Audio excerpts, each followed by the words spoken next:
Gente, aqui eu vou mostrar para vocês como fazer uma bolsa num pedaço de cano, num lugar onde você não tem uma luva.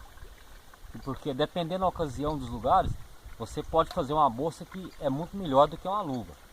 Aquelas luvinhas que a gente compra, cola de um lado para o outro, mas aqui não.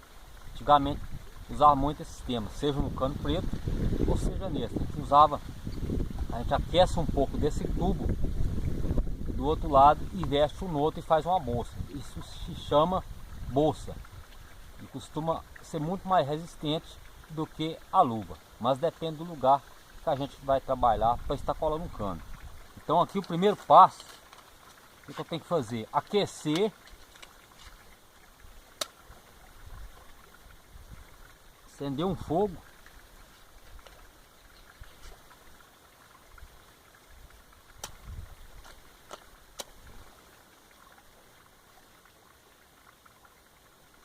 o primeiro passo é aquecer o tubo.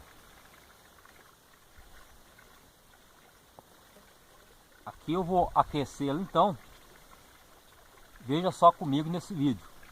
Em breve estarei mostrando aí outros vídeos. É preciso um pouco de técnica e habilidade para estar fazendo isso. Senão a bolsa, quer dizer, não fica 100% boa.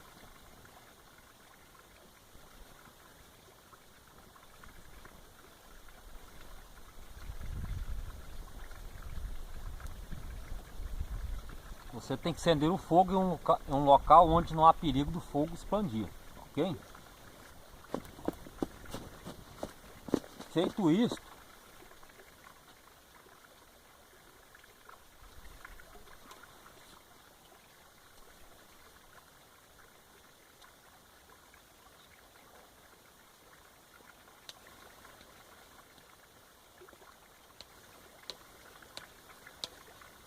veja comigo como é que é a bolsa.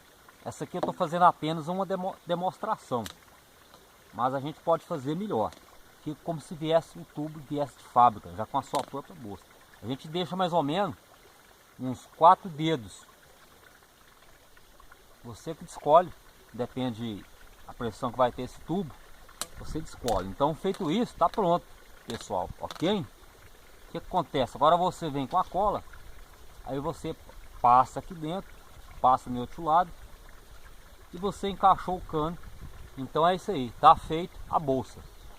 A gente pode fazer ela com dois detalhes, pode estar fazendo uma bolsa de cá e pode também fazer a outra bolsa do lado de cá. Isso depende de cada ocasião e cada tipo de serviço. Aí fica na sua escolha. Você pode usar uma luva do próprio tubo. Em todas as casas, material construção existe para vender. E você pode optar por esse detalhe que eu fiz, que é a bolsa, que funciona muito bem. Antigamente a maioria das pessoas que iam colar canos em lugares difíceis utilizava desse detalhe. Mas existe outros vários detalhes ainda. Então um abraço a cada um de vocês. Vocês curtem no meu canal no YouTube, dê seu link, seu joinha, se inscreve aí para aumentar a audiência do canal. Leonardo Martins Aventuras. Você pode entrar direto no YouTube ou pode entrar pelo Google. Você digita lá no YouTube, tal, e você vai ver lá relações de vídeos lá. Vários tipos diversos. Abraço, tchau, tchau e até o próximo vídeo.